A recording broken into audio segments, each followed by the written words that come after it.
Hey my loves, இன்னைக்கு நம்ம 2025 வெளியான தீரம் அப்படின்ற ஒரு மலையாள படத்தை பத்தி தாங்க பார்க்க போறோம். இந்த படம் ஒரு தரமான மற்றும் தாறுமாறான கிரைம் த்ரில்லர் படங்க. இது ஒரு சீரியல் கில்லர் படங்க. ஆக்சுவலா கொஞ்ச நாளாவே மலையாளம் இண்டஸ்ட்ரியில இருந்து பெருசா எந்த ஒரு கிரைம் த்ரில்லர் படமும் வரலையே அப்படின்னு எதிர்பார்த்து காத்துட்டு இருந்த நமக்கு தீனி போடுற மாதிரியான ஒரு படம் தாங்க இந்த படம். இந்த படத்தோட ஒன்லைனர் என்னன்னா, ஊருக்குள்ள ஒரு கொலை நடக்குதுங்க. அந்த கொலையை போலீஸ்காரங்க விசாரணை பண்ண ஆரம்பிக்கிறாங்க. பார்த்தா இன்னொரு கொலை நடக்குது. அந்த கொலையில ஒரு சின்ன க்ளூ கிடைக்குது. அந்த க்ளூவை வச்சு விசாரணை பண்ணா அடுத்த கொலை நடக்குதுங்க. கொலைகாரன் இதை ஒரு பேட்டர்னா வச்சு போலீஸ்காரங்களுக்கு அடுத்து செய்ய போற கொலைக்கான க்ளூவை கொடுத்து தொடர் கொலையில ஈடுபட ஆரம்பிக்கிறான். அப்பதான் போலீஸ்காரங்களுக்கு தெரிய வருது, நாம தேடிட்டு இருக்கிறது ஒரு சீரியல் கில்லர் அப்படின்ட்டு.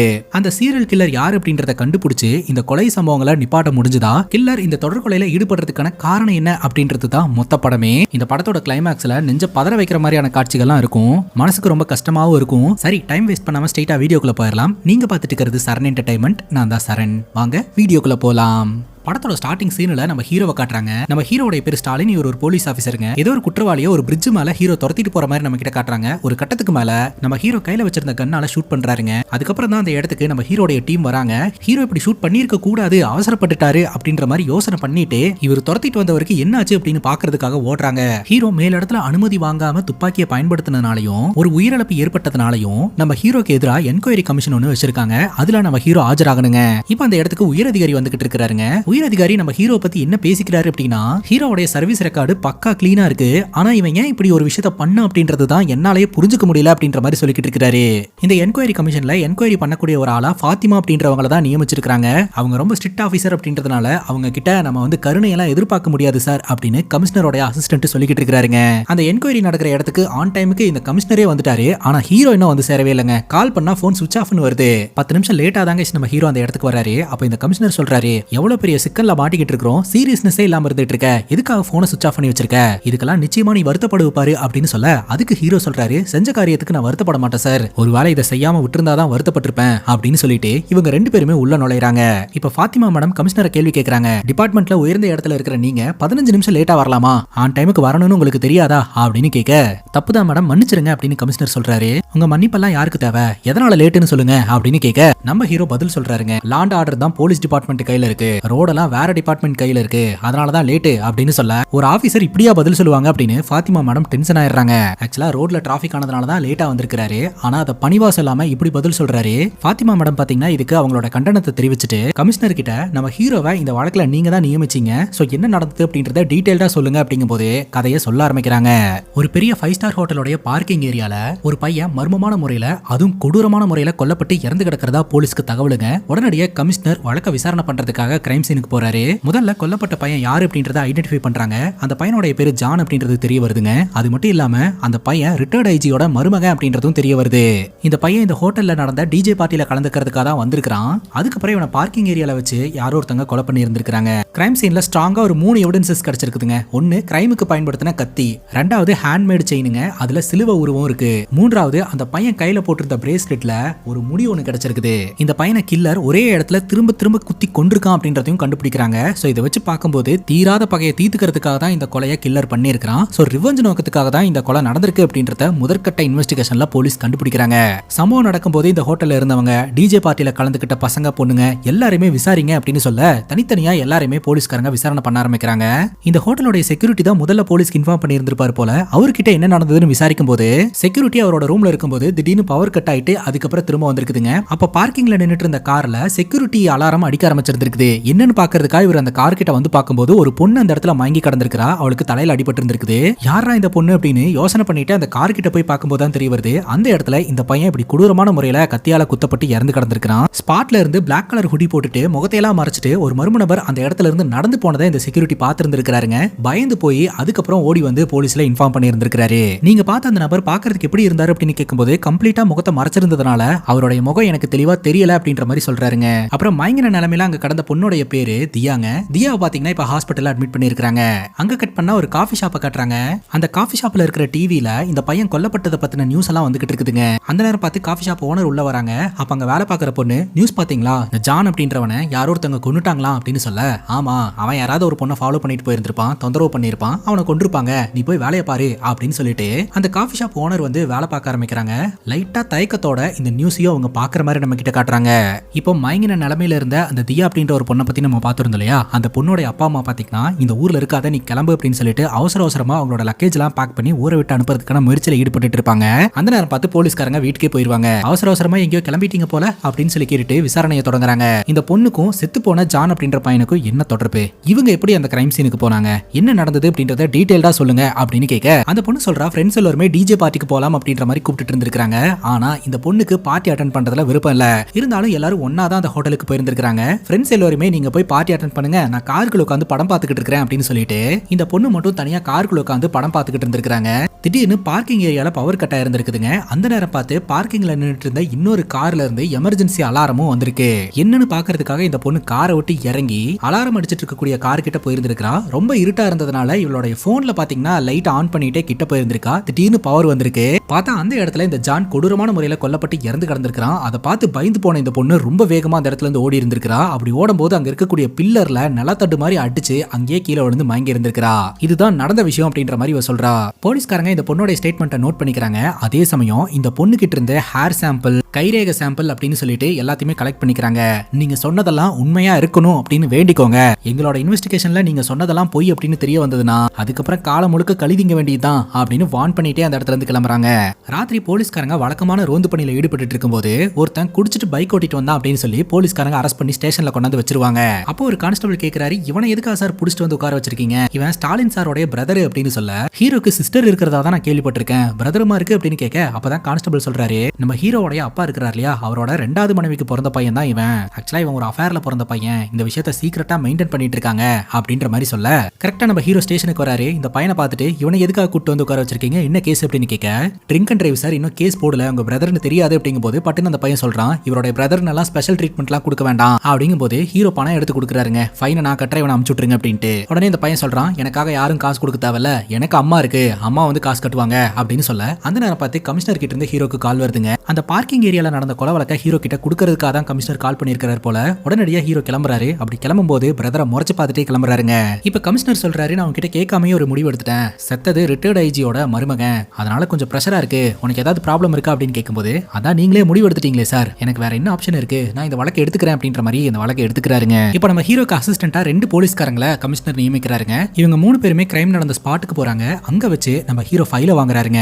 அந்த பையன் எப்படி செத்து கிடந்தான் அப்படின்ற அந்த போட்டோகிராஃப்ஸை பாக்குறாருங்க. அது மட்டும் இல்லாம இந்த வழக்குல சம்பந்தப்பட்டவங்களோட ஸ்டேட்மெண்ட் எல்லாத்தையுமே படிக்கிறாரு. அந்த தியான்ற பொண்ணு கொடுத்த ஸ்டேட்மெண்ட்டையும் செக்யூரிட்டி கொடுத்த ஸ்டேட்மெண்ட்டையும் கிளியரா படிக்கிறாரு. அசிஸ்டன்ட்டுங்க 2 பேர்த்துக்கிட்ட ஃபாரன்சிக் டிபார்ட்மெண்ட் கிட்ட போய் க்ளூ வாங்கிட்டு வாங்க அப்படின்னு சொல்லிட்டு நம்ம ஹீரோ அந்த பார்க்கிங் ஏரியால நின்னு என்ன நடந்திருக்கும் அப்படின்றத கெஸ் பண்ணி பாக்குறாருங்க. டிஜே பார்ட்டியில கலந்துக்கிறேன் அப்படின்னு ஃப்ரெண்ட்ஸோட வந்த இந்த பொண்ணு, நீங்க பார்ட்டி அட்டென்ட் பண்ணிட்டு வாங்க, நான் இங்க உட்கார்றேன் அப்படின்னு சொல்லி போன்ல உட்காந்து படம் பார்த்ததா சொல்லிக்கிட்டு இருக்கா. இது நம்புற மாதிரியே இல்ல. இந்த பொண்ணு வரல அப்படின்னு சொன்னா கூட ஃப்ரெண்ட்ஸ் எல்லாரும் கன்வின்ஸ் பண்ணியாவது கூட்டிட்டு போயிருப்பாங்க. அப்ப உண்மையிலேயே என்ன நடந்திருக்கும் அப்படின்னு கெஸ் பண்றாருங்க. ஆக்சுவலா இந்த பொண்ணும் பார்ட்டி அட்டென்ட் பண்றதுக்காக போயிருந்திருப்பா. அந்த பார்ட்டியில செத்து போன அந்த பையன் கூட சேர்ந்து ஜாலியா டான்ஸ் ஆடிக்கிட்டு இருந்திருப்பா. அதுக்கப்புறம் இவங்க 2 பேருக்குள்ள கெமிஸ்ட்ரி ஒர்க் அவுட் ஆகி இவங்க 2 பேரும் மட்டும் தனியா பார்க்கிங்க்கு வந்திருப்பாங்க. அந்த காருக்குள்ள 2 பேரும் ரொமான்ஸ் பண்ணிக்கிட்டு இருக்கும்போது எவனோ ஒருத்தன் இவங்க கார் முன்னாடி வந்து நின்று இருந்திருக்கான். அது யாருன்னு பாக்குறதுக்காக காரை விட்டு இறங்கின ஜான் அவனை ஃபாலோ பண்ணிட்டே ஒரு இடத்துக்கு போயிருந்திருக்கான். அந்த நேரம் பார்த்து தான் பவர் கட் ஆயிருந்திருக்குது. பட்டுன்னு அலாரம் அடிக்க ஆரம்பிச்சிருந்திருக்குது. என்னாச்சுன்னு பாக்குறதுக்காக இந்த பொண்ணு காரை விட்டு இறங்கி அந்த இடத்துக்கு போயிருந்திருக்கா. பார்த்தா ஒரு மர்ம நபர் கொடூரமான முறையில கத்தியால குத்திக்கிட்டு இருந்திருக்கான். அதை பார்த்ததும் இந்த தியா பயந்து போய் ஓடி இருந்திருக்கா. அங்க இருக்கக்கூடிய பில்லர்ல அடிச்சு கீழே விழுந்து மயங்கி இருந்திருக்கா. இப்படி நடந்திருக்கிறதுக்கு வாய்ப்பு இருக்கு அப்படின்ற மாதிரி கெஸ் பண்றாரு. கரெக்டா ஃபாரன்சிக் டிபார்ட்மெண்ட்ல இருந்து ரிப்போர்ட் வந்துருச்சுங்க. அந்த பையனோட உடம்புலயும் பிரேஸ்லெட்லயும் இருந்த ஹேர் சாம்பிள் இந்த பொண்ணோட இதுதான் அப்படின்றது கன்ஃபார்ம் ஆகுது. இதை வச்சு பார்க்கும்போது நம்ம ஹீரோ கெஸ் பண்ணது சரிதான் அப்படின்றது தெரிய வருது. இவங்க 2 பேரும் ஒன்னா இருந்திருக்காங்க. அந்த டைம் பார்த்து இவங்களை டிஸ்டர்ப் பண்ற மாதிரி ஒருத்தன் கார் முன்னாடி வந்து நின்று இருந்திருக்கான். அவன் யாருன்னு பாக்குறதுக்காக இந்த ஜான் காரை விட்டு இறங்கி போயிருந்திருக்கான். அந்த மர்ம நபர் ஜானை கொலை பண்ணிட்டு அந்த இடத்தை விட்டு போயிட்டான். சோ கொலை நடந்ததை இவ கண்ணால பார்த்து அதிர்ச்சியில ஓடி போகும்போது அடிபட்டு கீழே விழுந்து மயங்கி இருந்திருக்கா. சோ இந்த விஷயம் வீட்டுக்கெல்லாம் தெரிய வந்ததுன்னா மானமே போயிரும் அப்படின்னு சொல்லிட்டு தான் அவ பொய்யான ஒரு ஸ்டேட்மெண்ட் கொடுத்திருக்கா. வாய் பொய் சொல்லும், ஆனா எவிடன்ஸ் பொய் சொல்லுமா? இப்போ நம்ம ஹீரோ அடுத்த கட்டமா அந்த பொண்ணை விசாரணை பண்றதுக்காக வீட்டுக்கு போறாருங்க. அந்த பொண்ணோட அப்பா அம்மா பாத்தீங்கன்னா அவ தான் ஆல்ரெடி எல்லாம் சொல்லிட்டா இல்லையா, ஏன் இப்படி டிஸ்டர்ப் பண்றீங்க அப்படின்ற மாதிரி கேட்டுட்டு இருக்கும்போது, விசாரணை பண்றதே எங்களுடைய வேலை, சோ நீங்க விசாரணைக்கு கோஆபரேட் பண்ணலனா நீங்க எதனால போலீஸ் ஸ்டேஷனுக்கு வர மாதிரி இருக்கும், பரவாயில்லையா அப்படின்னு கேட்க அவங்க சைலண்ட் ஆகுறாங்க. ஆக்சுவலா உனக்கும் அந்த பையனுக்கும் எந்த ஒரு தொடர்பு இல்ல அப்படின்ற மாதிரி நீ ஸ்டேட்மெண்ட் கொடுத்திருக்க. பட் ஃபாரன்சிக் டிபார்ட்மெண்டோட ரிப்போர்ட்ல நீ அந்த பையன் பையன் கூட ஒன்னா இருந்திருக்கேன்ற மாதிரி ரிப்போர்ட் வந்திருக்கு அப்படின்னு கேட்க, நான் உண்மையை சொல்லிடுறேன் சார் அப்படின்ட்டு அந்த பொண்ணு சொல்லிடுறா. நம்ம ஹீரோ என்ன கெஸ் பண்ணாரோ அதைத்தான் அவ கதையா சொல்றா. இப்ப ஹீரோ சொல்றாரு, இந்த பொண்ணு கொலை பண்ணி இருக்கிறதுக்கு வாய்ப்பே இல்ல, அதனால இந்த பொண்ணை சஸ்பெக்ட் லிஸ்ட்ல இருந்து எடுத்துருங்க, இனி இந்த பொண்ணை தொல்லை பண்ண வேண்டாம் அப்படின்னு சொல்ல, ஹீரோட அசிஸ்டன்ட் சொல்றாங்க, ஆக்சுவலா கிரைம் சீன்ல இருந்து சில பிளட் ஸ்டெயின்ஸும் சிகரெட் பட்டும் கிடைச்சிருந்திருக்குது. அந்த பிளட் ஸ்டெயின்ஸ் வந்து செத்து போன ஜானோட இது அப்படின்றத கன்ஃபார்ம் பண்ணிட்டாங்க. ஆனா அங்க கடந்த சிகரெட் பட்டும் அதுல இருந்த லிப்ஸ்டிக் மார்க்கும் ஒரு பெண் பயன்படுத்தினது. சோ கில்லர் ஒரு பெண்ணா இருக்கிறதுக்கு வாய்ப்பு இருக்கு அப்படின்னு சொல்ல, ஹீரோ சொல்றாரு, இருக்கலாம், இல்லாமையும் போலாம், இல்லாட்டி கில்லர் நம்மள மிஸ்லீட் பண்றதுக்காக கூட இதை பண்ணிருக்கலாம். உண்மையை கண்டுபிடிக்கிறது அவ்வளவு ஈஸியான காரியம் எல்லாம் கிடையாது.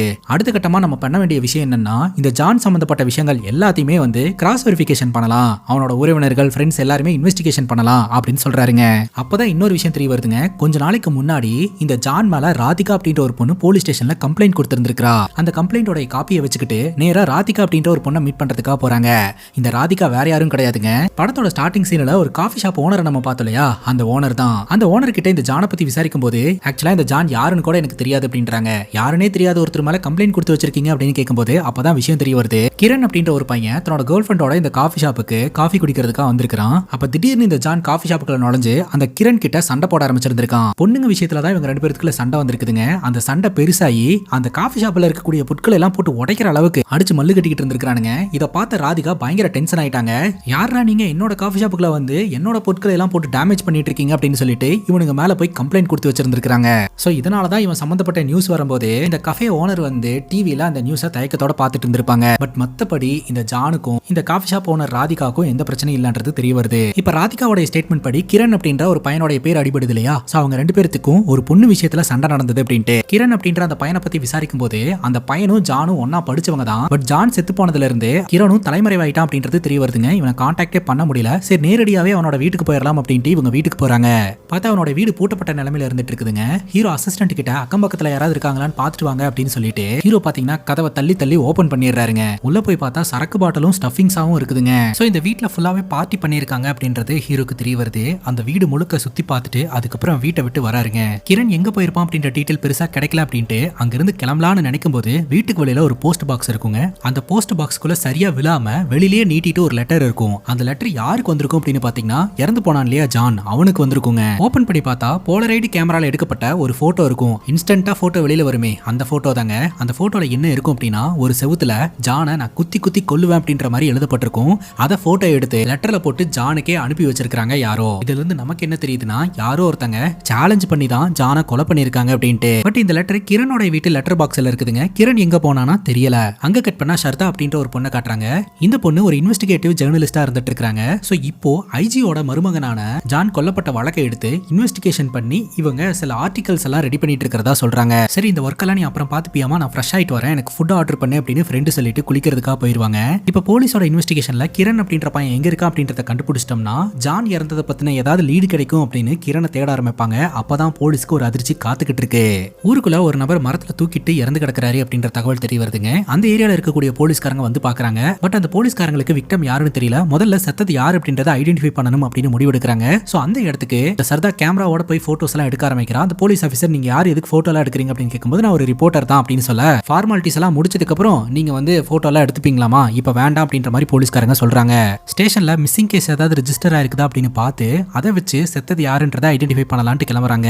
கிரைம் சீன்ல பாத்தீங்கன்னா ஒரு வாட்டர் பாட்டில் கொஞ்சம் தண்ணியோட சந்தேகத்துக்கு இடமா கிடக்குதுங்க. அதுக்கப்புறம் பாடியை ரெக்கவர் பண்ணி முதற்கட்ட விசாரணை பண்ணியிருக்காங்க. அந்த விசாரணையில தான் செத்து போனது கிரண் அப்படின்றதே தெரிய வந்திருக்குதுங்க. உடனடியா இந்த வழக்கை இன்வெஸ்டிகேஷன் பண்ணிட்டு இருக்கக்கூடிய ஹீரோக்கு தகவலை கொடுக்குறாங்க. செத்து போன அந்த பையனோட டிரைவிங் லைசன்ஸ் வச்சு தான் செத்து போனது கிரண் அப்படின்றத ஐடென்டிஃபை பண்ணியிருந்திருக்காங்க. அது மட்டும் இல்லாம போலீஸோட இன்வெஸ்டிகேஷன்ல இது கண்டிப்பா கொலை கிடையாது, இது ஒரு தற்கொலை அப்படின்ற மாதிரி சொல்லிக்கிட்டு இருக்காங்க. ஏன்னா ஒருத்தன் இப்படி தூக்குல தொங்கும் போது அவன் வலி தாங்க முடியாம தன்னுடைய நாக்க தானே கடிச்சுப்பான், சம்டைம்ஸ் யூரின் போயிருவான். சோ இது எல்லாமே இவனோட பாடியில நடந்திருக்கு அப்படின்ற மாதிரி இந்த வழக்கை விசாரிச்ச போலீஸ் ஆபீசர் சொல்றாருங்க. நம்ம ஹீரோ பாத்தீங்கன்னா இந்த ஏரியால இருக்கக்கூடிய சிசிடிவி கேமராலாம் செக் பண்ணுங்க, சந்தேகத்துக்கு இடமா ஏதாவது பதிவாயிருக்கான்னு பார்க்கலாம் அப்படின்னு சொல்லிட்டு நம்ம ஹீரோ இதை பத்தி யோசனை பண்ணிட்டே போயிட்டு இருக்காருங்க. முதல்ல ஜான் அப்படின்ற பையன் கொல்லப்பட்டு இறந்து போறான். ரெண்டாவது அவனுடைய ஃப்ரெண்ட் வந்து தற்கொலை பண்ணி இறந்து போறான். ஒருவேளை இந்த கிரண் வந்து ஜானை கொலை பண்ணிட்டு பயந்து போய் அவனே தற்கொலை பண்ணிட்டானோ அப்படின்னு யோசிச்சா கூட இந்த கிரணோட வீட்டுல ஒரு போட்டோ ஒன்று கிடைச்சிருந்திருக்கும். அந்த போட்டோல ஜானை குத்தி குத்தி கொல்ல போறேன் அப்படின்ற மாதிரி எழுதி இருக்கும் இல்லையா, சோ அந்த எழுத்து கிரணோட ஹேண்ட் ரைட்டிங் கூட மேட்ச் ஆகல. சோ இதை வச்சு பார்க்கும்போது இந்த கிரண் வந்து ஜானை கொல்லல அப்படின்றதும் தெரிய வருது.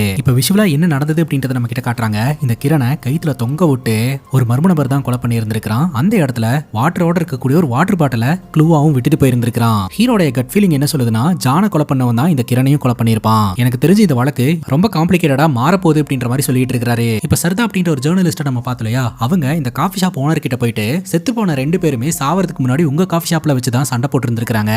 அவங்களுக்கு எதிராக நீங்க கம்ப்ளைண்ட்டும் ஃபைல் பண்ணி இருந்திருக்கீங்க. அவங்க ஒரு பொண்ணு விஷயமா தான் சண்டை போட்டுக்கிட்டாங்க அப்படின்னு சொல்லியிருந்தீங்க இல்லையா, அந்த பொண்ணோட டீடைல் ஏதாவது தெரியுமா அப்படின்னு சொல்லி கேட்கும்போது, எனக்கு எந்த பொண்ணோட டீடைலும் தெரியாது. அப்படியே தெரிஞ்சாலும் நான் ஏன் உங்ககிட்ட சம்பந்தமே இல்லாம இந்த விஷயத்தை எல்லாம் சொல்லணும், எனக்கு இதுக்கெல்லாம் பதில் சொல்றதுக்கு நேரம் இல்ல, நான் பிஸியா இருக்கேன், நீங்க கிளம்பலாம் அப்படின்ற மாதிரி அவாய்ட் பண்ணிடுறாங்க. இப்போ இந்த 2 வழக்குல கிடைச்ச ஃபாரன்சிக் ரிப்போர்ட்டை நம்ம ஹீரோ செக் பண்றாருங்க. ஜான் இறந்து போன இடத்துல கொலைக்கு பயன்படுத்தப்பட்ட கத்தியில இருக்கிற ஃபிங்கர் பிரிண்ட்டும், ரெண்டாவது இந்த கிரண் இறந்து போன இடத்துல தண்ணியோட இருந்த வாட்டர் பாட்டில்ல கிடைச்ச ஃபிங்கர் பிரிண்ட்டும் சேம் அப்படின்றது தெரிய வருது. ஆனா ரிப்போர்ட் படி இந்த கிரண் தற்கொலை பண்ணி இறந்து போயிருக்கான் அப்படின்ற மாதிரி தான் வந்திருக்கு.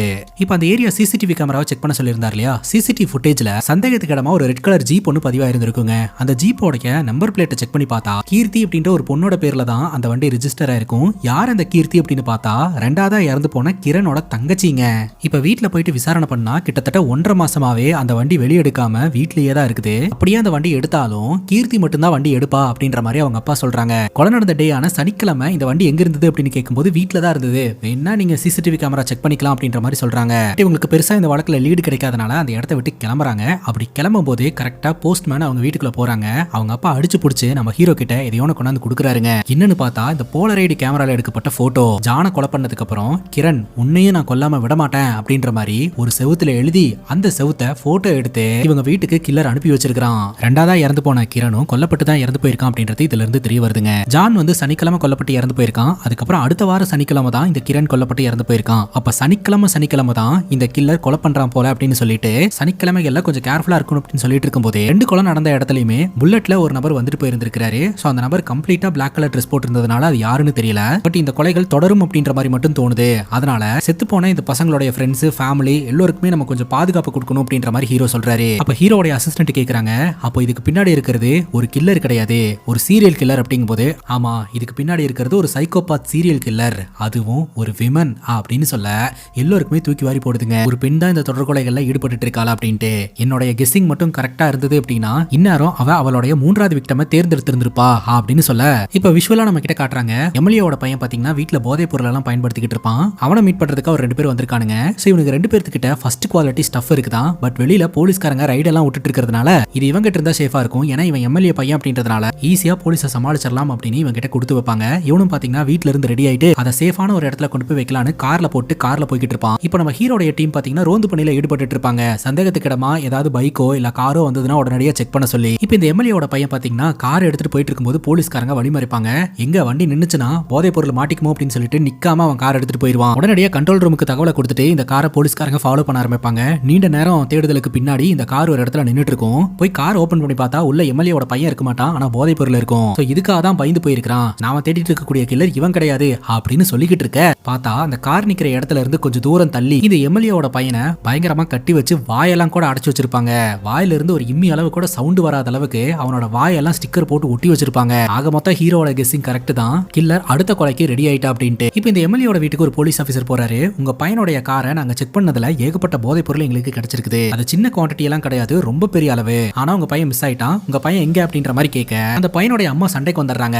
என் பையனை எதுலயுமே இன்வால்வ் பண்ணக்கூடாது, அவன் இந்த சம்பவத்துல இல்லவே இல்ல, அவனுக்கு இதுக்கு எந்த தொடர்பும் இல்லன்ற மாதிரி தான் நீங்க ரிப்போர்ட் எழுதணும் அப்படின்னு எம்எல்ஏவோட மனைவி மிரட்டுறாங்க. உடனே இந்த எம்எல்ஏவும் பாத்தீங்கன்னா என் பையனுக்கு இதுக்கு எந்த தொடர்பு இல்ல, உன்னால ப்ரூவ் பண்ண முடிஞ்சதுன்னா ப்ரூவ் பண்ணிக்க அப்படின்ற மாதிரி சொல்லி அமுச்சு வச்சிடறாருங்க. இப்போ இந்த எம்எல்ஏ தன்னோட பையனுக்கு கால் பண்ணா லைன் போகும், ஆனா அவன் போன் எடுக்க மாட்டான். இப்போ நம்ம ஹீரோடைய டீம் பாத்தீங்கன்னா மண்டையை பிச்சுக்கிட்டு இன்வெஸ்டிகேஷன் பண்ணிக்கிட்டு இருப்பாங்க. அடுத்து என்ன சார் பண்றது அப்படின்னு அசிஸ்டன்ட் கேட்க ஹீரோ சொல்றாரு, எனக்கு தெரியல, ஆனா நம்ம ஏதோ ஒரு இம்பார்ட்டன்டான விஷயத்தை மிஸ் பண்றோம்னு மட்டும் தோணுது அப்படின்றாரு. இப்போ இந்த எம்எல்ஏவோட வீட்டை காட்டுறாங்க. வெளியில லெட்டர் பாக்ஸ் வச்சிருப்பாங்க. அந்த லெட்டர் பாக்ஸ்க்குள்ள போஸ்ட்மேன் ஏதோ ஒரு லெட்டர் போட்டு போற மாதிரி காட்டுறாங்க. இப்போ நம்ம ஹீரோ வீட்டுல உட்காந்து இந்த வழக்கை இன்வெஸ்டிகேஷன் பண்ணிட்டு இருப்பாருங்க. அப்போ ஹீரோவோடைய அம்மாவும் தங்கச்சியும் பிரேயர் பண்றதுக்காக சர்ச்சுக்கு போயிட்டு ரிட்டர்ன் வீட்டுக்கு வருவாங்க. இவர் தான் போயிட்டு டோர் ஓபன் பண்ணுவாரு. அப்ப ஹீரோடைய அம்மா பைபிளையும் சில்வர் டாலரையும் பாத்தீங்கன்னா கையில கொடுப்பாங்க. அதை கொண்டு போய் ஹீரோ டேபிள் மேல வைப்பாருங்க. அப்பதான் அந்த டாலர் கவனிப்பாரு. முதல்ல இறந்து போன ஜானோடைய கையில இருந்த பிரேஸ்லெட்டையும் அந்த கத்தியும் வச்சுதான் விசாரணை போயிட்டே இருக்குமே தவிர அவன் கையில இருந்த ஹேண்ட்மேட் சிலுவை செயின் அதை பத்தி இவங்க எதுவுமே யோசனை பண்ணி இருந்திருக்க மாட்டாங்க. அம்மா கிட்ட இந்த செயின் எங்க இருந்து கிடைச்சது அப்படின்னு கேட்கும்போது சர்ச்சுக்கு வெளியில ஒருத்தர் வித்துட்டு இருந்தாரு அப்படின்னு சொல்ல உடனடியா நம்ம ஹீரோ டைம் சீன்ல கிடைச்ச அந்த செயினை கொண்டு போய் அந்த கடைக்காரர் கிட்ட கேட்க அவர் பார்க்காமே சொல்றாரு இது அவர் தான் பண்ணாரு அப்படின்ட்டு. ஏன்னா அது ஹேண்ட்மேட் செயின், அவர் பண்ற டிசைனை பண்றதுக்கு வெளியில யாருமே இல்ல, அதனால இது 100% நான் பண்ணது அப்படின்றாரு. சோ அவர் எந்த இடத்துல கடை போட்டிருக்காரோ அதுக்கு பக்கத்துல பக்கத்துல இருந்த மரத்துல தான் பாத்தீங்கன்னா இந்த கிரண் தூக்கிலிடப்பட்டிருந்திருக்கான். ஆக மொத்தம் கில்லர் பாத்தீங்கன்னா அடுத்து செய்ய போற கொலைக்கான க்ளூவை முன்னாடி செஞ்ச கொலையில எவிடன்ஸா விட்டுட்டு போறான் அப்படின்ட்டு. அப்ப ரெண்டாவது கொலையில ஒரு வாட்டர் பாட்டில் உங்களுக்கு கிடைச்சது. அந்த வாட்டர் பாட்டில க்ளூஸ் டீம் எவிடன்ஸா சேகரிச்சு தான் வச்சிருக்காங்க. அதை ஆய்வு செஞ்சா ஏதாவது இம்பார்ட்டன்டான லீடு கிடைக்கலாம் அப்படின்னு ஆய்வு செய்யும் போது தான் விஷயம் தெரிய வருது. அந்த வாட்டர் பாட்டில் இருந்த வாட்டர் பாத்தீங்கன்னா நார்மல் வாட்டர் கிடையாது, அது ஒரு ரிவர் வாட்டர். அதுல ஏகப்பட்ட கெமிக்கலும் மிக்ஸ் ஆயிருக்குன்னு தெரிய வருது. ஆக்சுவலா அந்த ரிவருக்கு பக்கத்துல ஒரு ஃபேக்டரி இருக்கு. அந்த ஃபேக்டரியில இருக்கக்கூடிய கெமிக்கல்ஸ் எல்லாம் அந்த ஆத்துல கலந்து நிறைய பாதிப்பை ஏற்படுத்துது அப்படின்னு சொல்லிட்டு அந்த ஏரியா மக்கள் எல்லாம் பிரச்சனை பண்ணிக்கிட்டு இருந்திருக்காங்க. இந்த ரிவர்ல இருந்து எடுக்கப்பட்ட வாட்டர் தான் இது அப்படின்னு சொல்ல உடனடியாக அந்த ஃபேக்டரி கிட்ட இருக்கக்கூடிய ரிவர்ல போயிட்டு இவங்க ஆய்வு நடத்த ஆரம்பிக்கிறாங்க. தக்காளி அங்கதான் கைஸ் ஒரு தாறுமாறான ட்விஸ்ட். இந்த எம்எல்ஏ பையன் இருக்கான் இல்லையா, அவனோட டெட் பாடி அந்த ஆத்துக்குள்ள இருந்து கிடைக்குது. கை கால்லாம் கட்டி ஒரு பாலித்தீன் கவர்ல போட்டு ரேப் பண்ணி தண்ணிக்குள்ள மூல் கடிச்சு சாவடிச்சிருக்காங்கன்றது தெரிய வருது. அது மட்டும் இல்லாம அந்த கவருக்குள்ள ஒரு கார் பொம்மை ஒண்ணு இருக்குங்க. அதை நம்ம ஹீரோ செக் பண்றாரு. கில்லர் தன்னோட அடுத்த கொலைக்கான க்ளூவை தான் விட்டுட்டு போயிருக்கான் அப்படின்றது தெரிய வருது. இப்ப டிவி ரிப்போர்ட்டர்ஸ் எல்லாம் அங்க நின்னுட்டு அங்க நடக்கிறது எல்லாத்தையுமே கவர் பண்ணிக்கிட்டு இருப்பாங்க. அப்ப நம்ம ஹீரோ வருவாரு. சர்தா தாறுமாறா நம்ம ஹீரோ கிட்ட கேள்வி கேட்காதீங்க, தயவு செஞ்சு எங்களை வேலை பார்க்க விடுங்க அப்படின்னு சொல்லிட்டு அந்த இடத்துல இருந்து ஹீரோ கிளம்பிடுவாரு. இப்ப இந்த எம்எல்ஏவோட வீட்டுக்கு ஒரு லெட்டர் வந்தது இல்லையா, அந்த லெட்டர்ல இருந்த போட்டோவை அசிஸ்டன்ட் கொண்டாந்து கொடுக்குறாங்க. அதுல என்ன போட்டிருக்கும் அப்படின்னா, ஜான் கிரண் உங்க ரெண்டு பேர்த்துக்கும் துணையா எம்எல்ஏவோட பையனான தீபக்கையும் அனுப்பி வைக்கிறேன் அப்படின்ற மாதிரி போட்டிருக்கும். அசிஸ்டன்ட் கேக்குறாங்க, இந்த 3 பேர்த்தோட பேரையுமே மென்ஷன் பண்ணி போட்டிருந்ததுனால மேபி இது ஒரு எண்டா இருக்கிறதுக்கு வாய்ப்பு இருக்கா அப்படின்னு கேட்க, இல்ல இது கண்டினியூ ஆகும் அப்படின்னு ஹீரோ சொல்றாரு. ஜானோட கிரைம் சீன்ல இருந்து சிலுவை செயின் ஒன்னு கிடைச்சது. ரெண்டாவது கிரண் தூக்கிலிடப்பட்டு கொல்லப்பட்டான். கிரணோட கிரைம் சீன்ல இருந்து வாட்டர் பாட்டில் கிடைச்சது. அந்த வாட்டர் பாட்டில் இருக்கக்கூடிய வாட்டர் ஒரு ரிவரை லீடு பண்ணுச்சு. அந்த ரிவருக்குள்ள இந்த தீபக் கொல்லப்பட்டு இறந்து போனான். தீபக்கோட கிரைம் சீன்ல இருந்து ஒரு கார் பொம்மை கிடைச்சிருக்குது. மேபி அடுத்த கொலையை காருக்குள்ள வச்சு கில்லர் பிளான் பண்ணிருக்கலாம் அப்படின்ற மாதிரி ஹீரோ சொல்றாரு. இப்ப ஹீரோட அசிஸ்டன்ட் எக்ஸ்ட்ரா ஒரு லீட கொடுக்குறாருங்க. அது என்ன அப்படின்னா, அன்னைக்கு ராத்திரி போலீஸ்காரங்களுக்கு பயந்து இந்த தீபக் காரை ரொம்ப வேகமா ஓட்டிட்டு போனான் இல்லையா, அப்ப அந்த காரை ஒரு புல்லட் பைக் ஃபாலோ பண்ணிட்டு வந்துட்டு இருந்திருக்குது. அதுலயும் குறிப்பா அந்த புல்லட்ல இருந்தவங்க பிளாக் கலர் ஜாக்கெட்ஸ் எல்லாம் போட்டிருந்திருக்காங்க. நாம தேடிட்டு இருக்கக்கூடிய கில்லருக்கு சிமிலாரிட்டிஸோட இருந்திருக்காங்க.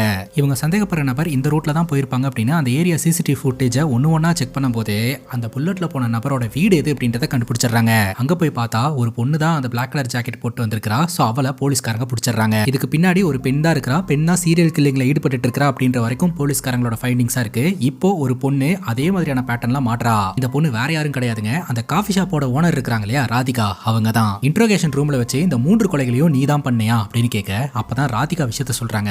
ஆக்சுவலா ஜான் மற்றும் கிரண் இவங்க 2 பேரும் செத்ததுல எனக்கு எந்த ஒரு தொடர்பும் கிடையாது. ஆனா கடைசியா செத்து போன தீபக்க கொலை பண்ணலாம் அப்படின்ற கொலவெறியோட தான் அவனை ஃபாலோ பண்ணிட்டே போனேன். ஆனா போற வழியில பைக் ஸ்கிட் ஆகி ஒரு இடத்துல விழுந்துட்டேன். அதனால முழுவதுமா என்னால அவனை ஃபாலோ பண்ண முடியல. அதுக்கப்புறம் தான் எனக்கு விஷயமே தெரிய வந்தது, தீபக் ஆல்ரெடி ஒருத்தர்னால கொல்லப்பட்டு இறந்து போயிட்டான் அப்படின்ட்டு. சரி, ராதிகா எதற்காக தீபக்க கொல்லணும்னு நினைக்கிறா அப்படின்னு பார்த்தா, ராதிகாக்கு ஒரு சிஸ்டர் இருந்திருக்குது. இந்த சிஸ்டரை பாத்தீங்கன்னா இந்த தீபக் மயக்கி அவளுக்கு போதை பொருள் எல்லாம் கொடுத்து அவ அந்த போதை பொருள்னால தன் நிலையை மறந்து இருக்கும்போது அத்துமீறல ஈடுபட்டு ரோட்ல கொண்டாந்து இறக்கி விட்டு போயிட்டா. அவ போதையிலே ரோட கிராஸ் பண்ணும்போது அந்த வழியா வந்து லாரி இடிச்சு ஆக்சிடென்ட் ஆகி இறந்து போயிட்டாங்க. தன்னோட தங்கச்சி சாவுக்கு காரணம் இந்த தீபக் தான் அப்படின்றத தெரிஞ்சுக்கிட்டு இந்த தீபக்க கொல்லலாம் அப்படின்னு இவ பிளான் போட்டிருந்திருக்கா. ஆனா அதுக்குள்ளேயே இந்த சம்பவத்தை வேற யாரோ பண்ணிட்டாங்க.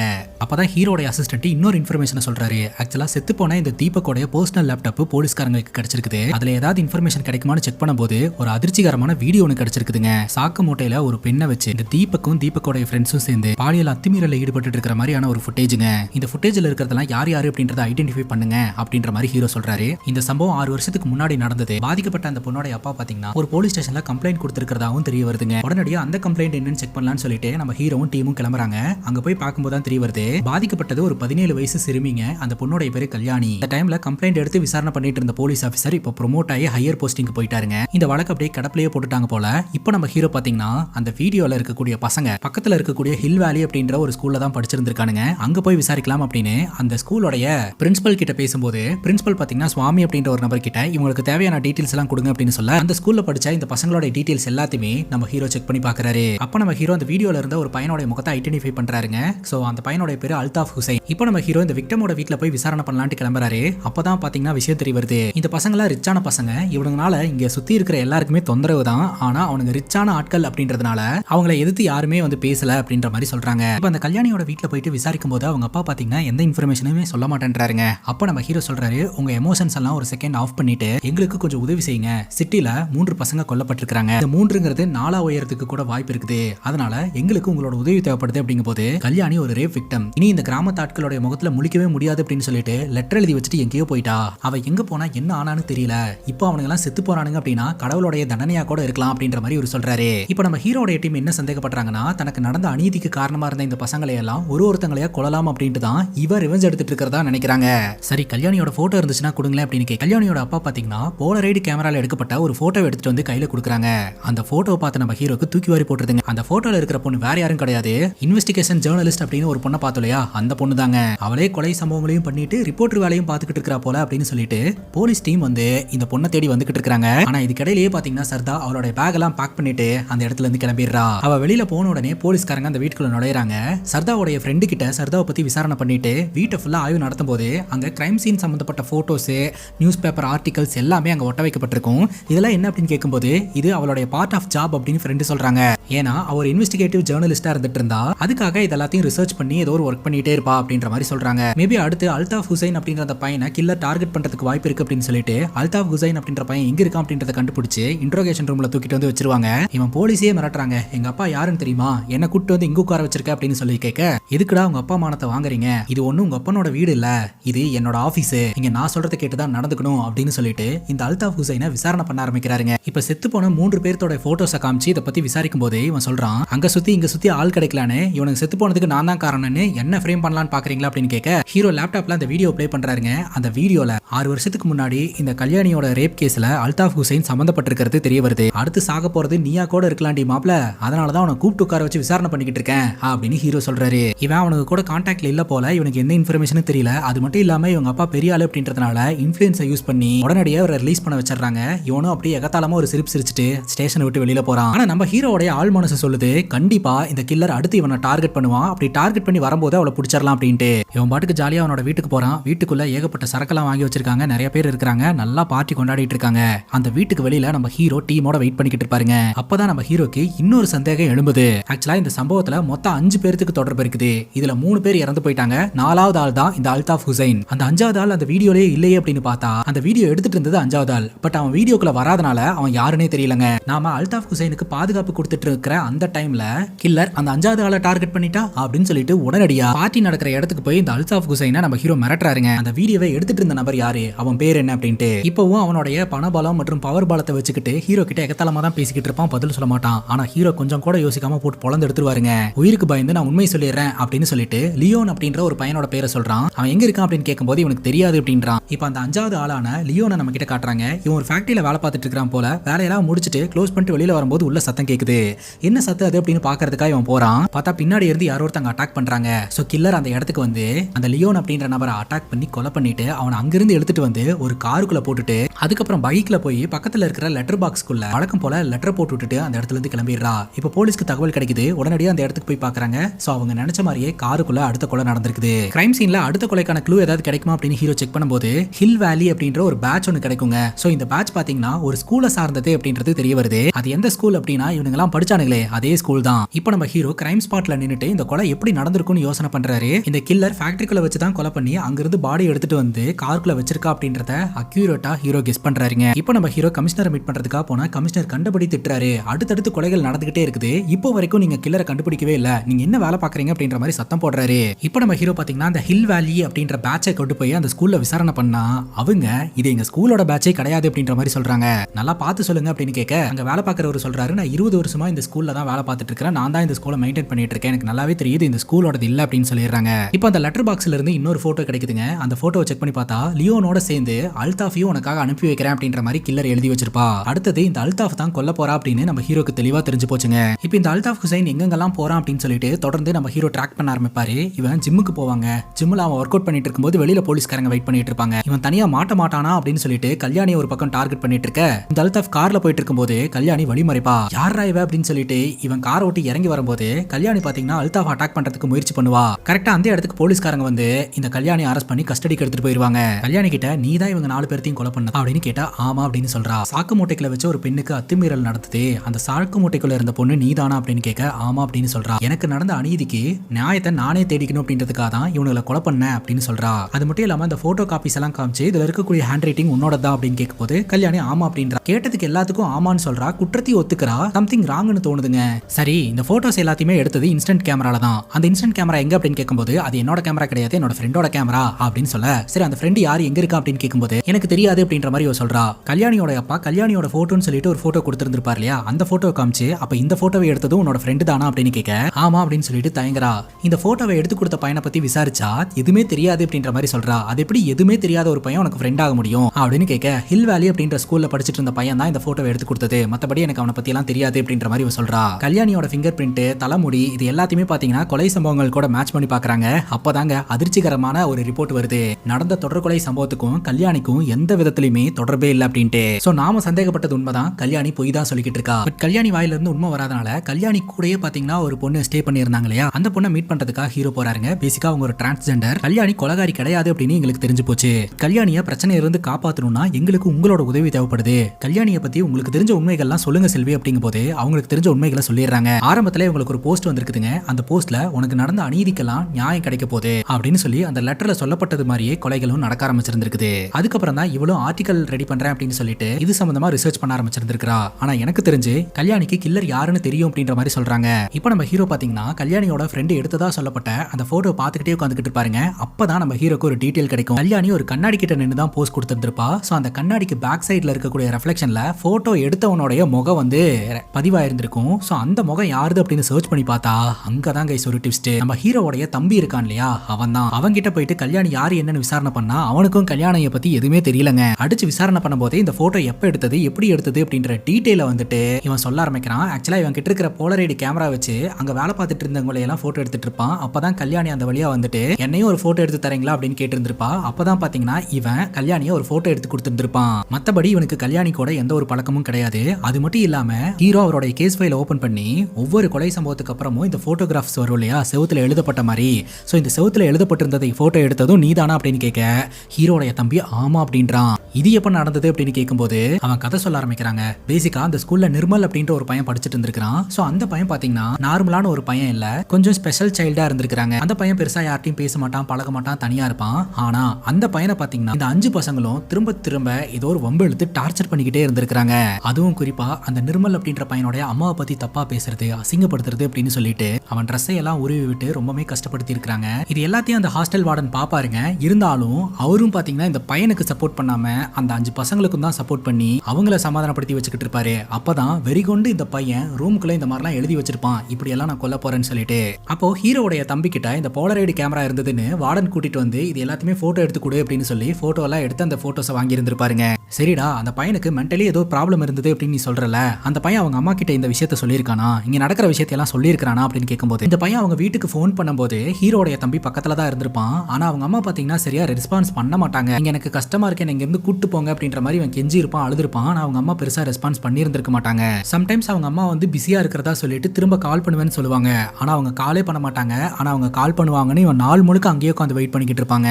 அல்தாஃபோட உயிருக்கு த்ரெட்டனிங் இருக்கு அப்படின்னு சொல்லிட்டு போலீஸ்காரங்க பாதுகாப்பெல்லாம் கொடுத்துட்டு இருப்பாங்க. பட் அந்த பாதுகாப்பையே மீறி அல்தாஃப் பாத்தீங்கன்னா வீட்டை விட்டு வெளியில வருவான். ஒரு பொண்ணை கூப்பிட்டுட்டு ஒரு ஹோட்டலுக்கு போவான். அந்த ஹோட்டல்ல அந்த பொண்ணுக்கூட ரிலேஷன்ஷிப்ல இருந்துட்டு இருப்பான். அந்த பொண்ணு ஃப்ரெஷ் ஆயிட்டு வரேன் அப்படின்னு சொல்லிட்டு வாஷ்ரூம்குள்ள போவா. அந்த நேரம் பார்த்து அந்த இடத்துக்கு வந்த கில்லர் இந்த அல்தாஃபை காட்டுத்தனமா குத்தி சாவடிச்சிருவாங்க. கல்யாணி போலீஸ் கஸ்டடியில இருக்கிறா. ஆனாலும் சொன்ன மாதிரியே அல்தாஃப் வந்து அதே மாதிரியான பேட்டர்ன்ல கொல்லப்பட்டிருக்கா. அப்படிங்கும்போது கண்டிப்பா கல்யாணி கில்லர் இல்ல அப்படின்னு அதிகாரப்பூர்வமா தெரியுதுங்க. இப்போ நம்ம ஹீரோ கல்யாணியை தான் வந்து மிரட்டுறாரு. போதும், இத்தோட உன்னோட விளையாட்டை நிப்பாட்டிக்கோ, உனக்கு தெரிஞ்சது எல்லாத்தையுமே சொல்லு, அந்த நிர்மல் அப்படின்ற பையனை பத்தி சொல்லு அப்படிங்கும் போது அப்பதான் கல்யாணி ஒரு கதையை சொல்ல ஆரம்பிக்கிறா. கல்யாணியோட அப்பா பாத்தீங்கன்னா ஒரு கடை வச்சு ரன் பண்ணிக்கிட்டு இருப்பாருங்க. சனிக்கிழமை அவங்க அப்பா பொருள் வாங்குறதுக்காக மார்க்கெட்டுக்கு போயிருவாங்க.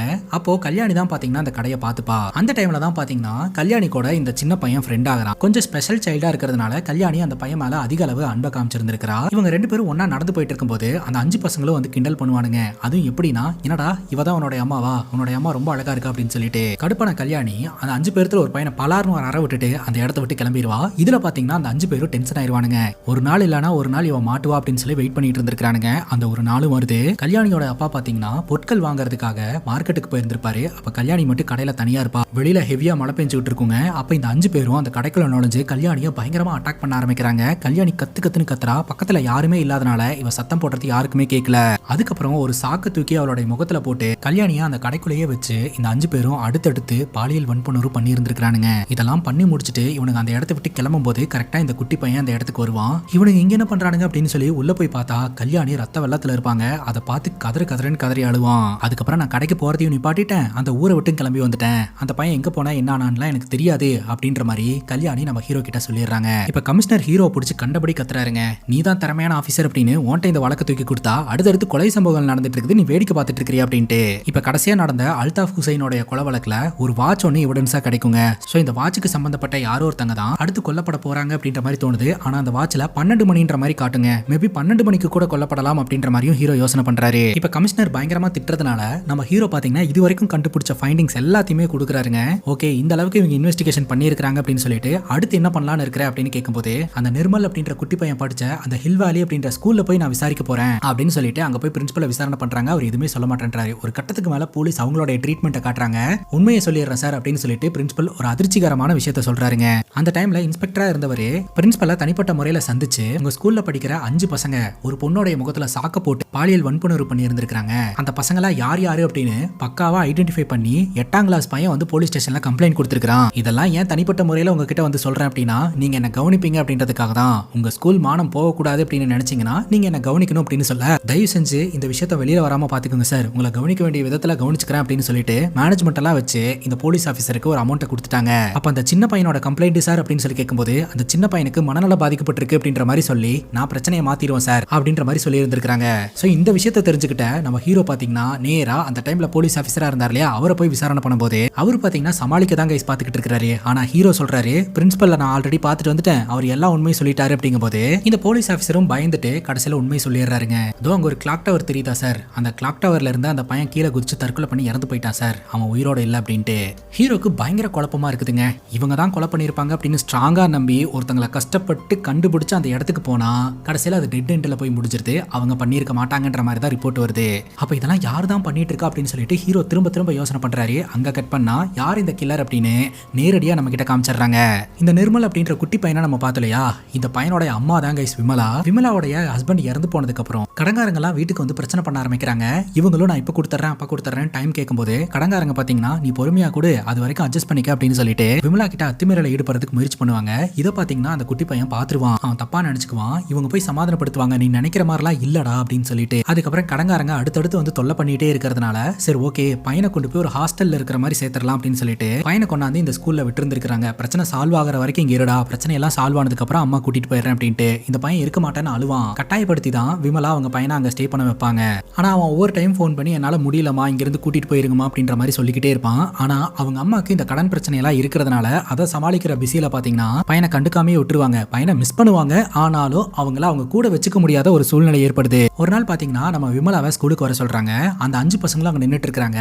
ஆப்போசிட்ல இந்த குட்டி பையன் நின்னுட்டு இருக்கான். பிரின்சிபல் சொல்றாரு எப்ப பார்த்தாலும் இந்த குட்டி பையன் அந்த 5 பசங்களை வம்பிழுத்துக்கிட்டே இருக்கான், அவங்களை எல்லாம் கொன்றுவேன்னு ரூம்குள்ள எல்லாம் எழுதி வச்சிருக்கான். மென்டலி அன்ஸ்டேபிளா இருக்கக்கூடிய பையனை எங்களால ஸ்கூல்ல வச்சுக்க முடியாது, அதனால கூட்டிட்டு போங்க அப்படின்ற மாதிரி சொல்லிடுவாங்க. விமலாவும் என்ன பண்றதுனே தெரியாம பையனை கூட்டிட்டு வருவாங்க. அம்மா என்ன மன்னிச்சிருங்கம்மா, அங்க நடந்ததே வேற அப்படின்னு சொல்லி இந்த பையன் ஏதோ ஒரு விஷயத்த சொல்றதுக்கு வருவான். ஆனா விமலா பாத்தீங்கன்னா முதல்ல உன்னோட அப்பா என்ன வந்து டார்ச்சர் பண்ணாரு, இப்போ உங்க அப்பா போயிட்டாரு, நீ என்ன டார்ச்சர் பண்றியா அப்படின்னு கேட்க மன உளைச்சல்ல இவன் குடுகுடுன்னு ஓடி வந்து அங்க இருக்கிற கிளாக் டவர்ல இருந்து கீழே குதிச்சு இறந்தே போயிட்டாங்க. பிரசன்ட்ல இந்த அடுத்தடுத்து கொலைகளை பண்ணிட்டு இருக்கிறது விமலா தான் அப்படின்றது தெரிய வருதுங்க. இப்போ நம்ம ஹீரோ கடைசியா கிடைச்ச இந்த வாட்ச்ல பாத்தீங்கன்னா டைம் இருக்கிறத கவனிப்பாரு. அதே சமயம் அவங்க பையன் கிளாக் டவர்ல இருந்து தானே குதிச்சு இறந்து போனா, மேபி அடுத்த விக்டமை அந்த கிளாக் டவர்ல வச்சு கொலை பண்றதுக்கான வாய்ப்பு இருக்குன்னு சொல்லிட்டு அந்த டைமுக்கு நம்ம ஹீரோ நேரா அங்க போவாரு. அங்க போய் பார்த்தா அந்த ஸ்கூலோடைய வார்டனை புடிச்சு வச்சுட்டு விமலா நின்னுக்கிட்டு இருப்பாங்க. அவரை விட போறியா இல்லையா அப்படின்னு சொல்லி நம்ம ஹீரோ கேள்வி கேட்கும் போது விமலா பாத்தீங்கன்னா இந்த வார்டனை கொல்லலாம்னு நினைக்கும் போது இவர் ஷூட் பண்ணிடுவாரு. மேல இருந்து விமலா கீழே விழுந்து இறந்து போறாங்க. இப்ப டீம் எல்லாம் அந்த இடத்துக்கு வந்து பயங்கர அதிர்ச்சி ஆகுறாங்க. ஏன் சார் ஷூட் பண்ணீங்க அப்படின்னு சொல்லிட்டு. அதுக்கப்புறம் இந்த வார்டனை காப்பாத்தி கொண்டு போய் ஸ்கூல்ல வைக்கிறாங்க. தக்காளி அங்கதாங்க ஒரு தாறுமாறான ட்விஸ்ட் வைக்கிறாங்க. இந்த வார்டன் சொல்றாரு விமலா என்ன கொலை பண்றதுக்கெல்லாம் முயற்சி பண்ணவே இல்லை, என்கிட்ட நார்மலா தான் பேசிக்கிட்டு இருந்தா, இந்த ஆபீசர் தான் சுட்டுட்டாரு அப்படின்ட்டு. அதனாலதான் நம்ம ஹீரோக்கு எதிராக என்கொயரி கமிஷன் அமைக்கப்பட்டு எதனால சுட்டீங்க ஏன் சுட்டீங்க அப்படின்னு சொல்லி கேள்விகளை முன் வச்சுக்கிட்டு இருக்காங்க. அப்பதான் இந்த வார்டன் மூலமா நமக்கு இன்னொரு விஷயமும் தெரிய வருது. ஆக்சுவலா இந்த வார்டன் அந்த 5 பசங்களுக்கும் தானே சப்போர்ட் பண்ணிக்கிட்டு இருந்தாரு. ஒரு நாள் இந்த வார்டனுடைய பையனுக்கு வந்து ஆக்சிடென்ட் ஆயிருங்க. சோ அதனால வார்டனுடைய மனைவிக்கும் பாத்தீங்கன்னா மனநல பாதிக்கப்பட்டுரும். மனைவியா ஹாஸ்பிட்டலுக்கு கூட்டு போயிட்டு வரும்போது தான் விமலாவை வார்டன் கவனிப்பாரு. ஒருவேளை அந்த சின்ன பையனுக்கு நடந்த அநீதியை தட்டி கேட்காம அந்த பசங்களுக்கு சப்போர்ட் பண்ணதுனால தான் இதெல்லாம் நடக்குது போல, நம்மளால முடிஞ்சது அந்த பையனுக்கு என்ன அநீதி நடந்ததுன்றத அவங்க அம்மா கிட்ட சொல்லிடலாம் அப்படின்னு சொல்லிட்டு ஸ்கூல்ல பிரின்சிபல் சொன்னது எல்லாமே போய் ஆக்சுவலா அந்த 5 பசங்களும் சேர்ந்து உங்க பையனை பயங்கரமா டார்ச்சர் பண்ணாங்க, காம்பஸ் வச்செல்லாம் கிழிச்சாங்க, அவன் உடம்புல ஏற்பட்ட காயமெல்லாம் இதெல்லாம் அவனோட மென்டல் பிரச்சனை காரணமா அவனா உருவாக்கிக்கிட்டது கிடையாது, இந்த பசங்க கொடுத்தது தான். ரூமுக்குள்ள எழுதி வச்சிருந்ததெல்லாம் அவங்க மேல இருக்கக்கூடிய கோவத்துல எழுதுனது தான் அப்படின்றது எல்லாத்தையுமே இவர் சொல்லிடுறாரு. அதுக்கப்புறம் தான் தன்னோட பையனுக்கு நடந்த அநீதிக்காக இவங்களை பழிவாங்கலாம் அப்படின்னு விமலா அடுத்தடுத்து கொலைகளை பண்ணிக்கிட்டு இருந்திருக்காங்க. பிரசன்ட்ல என்கொயரி கமிஷன்ல வச்சு கேள்விகள் கேட்டுட்டு இருக்கும்போது நீங்க என்ன கேள்வி கேட்டாலும் நான் செஞ்சது சரி அப்படின்ற மாதிரி தான் எனக்கு தோணுது, நீங்க லீகலா என் மேல என்ன ஆக்ஷன் வேணாலும் எடுக்கலாம் அப்படின்னு சொல்லிட்டு இவர் கட் அண்ட் ரைட்டா பேசிட்டு வந்துடுறாருங்க. ஹீரோ பாத்தீங்கன்னா இந்த உலகத்துக்கிட்ட ஏதோ ஒரு விஷயத்த சொல்றதுக்கு மறைக்கிறாரு அப்படின்ற மாதிரியே கமிஷனருக்கும் தோணுது, பாக்குற நமக்கும் தோணுது. ஆனா ஹீரோ அதை பத்தி எதுவுமே சொல்லல. அதுக்கப்புறம் அந்த இடத்துல இருந்து கிளம்பிடுறாரு. அங்கதான் கைஸ் ஒரு தாறுமாறான ஒரு ட்விஸ்டே வைக்கிறாங்க. பேசிக்கா அந்த பையன் அந்த 5 பேர்த்தோட சேர்ந்து அவங்க அம்மாவையும் கொல்லணும் அப்படின்ற மாதிரி எழுதி வச்சிருந்திருப்பான். ஏன்னா அவன் கொடுமைகளை அனுபவிக்கும் போது அவன் அவங்க அம்மா கிட்ட போன் பண்ணி இந்த விஷயத்தை எல்லாம் சொல்லியும் அவங்க அம்மா கண்டுக்கவே இல்லை, வந்து பார்க்கவே இல்லைன்னு சொல்லிட்டு கடைசியா எங்க அம்மாவையும் கொல்லுவேன் அப்படின்ற மாதிரி எழுதி வச்சிருந்திருப்பான். தான் பையன் ஆசை நிறைவேறணும் அப்படின்னு சொல்லிட்டு தான் அந்த கிளாக் டவருக்கு வார்டனை வர வச்சு வார்டனை கொலை செய்யறதுக்கு முயற்சி பண்ற மாதிரி நடிச்சிருந்திருப்பாங்க. எங்க ஒரு வேளை வார்டனை கொன்றுவாளுன்னு சொல்லிட்டு ஹீரோ ஷூட் பண்ணிடுவாரு. சோ அப்ப அங்கிருந்து கீழே விழுந்து விமலா இறந்து போவாங்க. பையனோட ஆசை வந்து நிறைவேறும். இப்படி ஒரு மாஸ்டர் பிளான பண்ணி சாவறதுக்காக தான் அந்த இடத்துக்கு வந்திருந்திருப்பாங்க. இந்த விஷயம் பாத்தீங்கன்னா நம்ம ஹீரோக்கும் தெரிய வரும். ஏன்னா அந்த பையன் எல்லாம் எழுதி வச்சிருந்தான் இல்லையா, அதுல கடைசியா அவங்க அம்மாவையும் கொல்லணும்னு எழுதி வச்சிருந்ததை நம்ம ஹீரோ பார்த்திருந்திருப்பாரு. இந்த விஷயத்த பாத்தீங்கன்னா என்கொயரி கமிஷன்ல சொல்லாமையே நான் செஞ்சது சரின்னு எனக்கு தோணுது, அதற்கான தண்டனை கொடுத்தீங்கன்னா நான் ஏத்துக்கிறேன்னு சொல்லிட்டு வந்துருவாருங்க. இதோட இந்த படம் முடியுது. இந்த படத்தை பத்தி நீங்க என்ன நினைக்கிறீங்க அப்படின்னு உங்களுடைய கருத்தை கமெண்ட் செக்ஷன்ல பதிவு பண்ணுங்க. அண்ட் இதே மாதிரி வேற எதனா படத்தை பத்தி பேசணும் அப்படின்னு நினைச்சாலும் படத்தோட பேரை கமெண்ட் செக்ஷன்ல சொல்லுங்க. இதே மாதிரி வேற ஒரு நல்ல வீடியோல வந்து சந்திக்கிறேன். Love you guys, take care and cheers.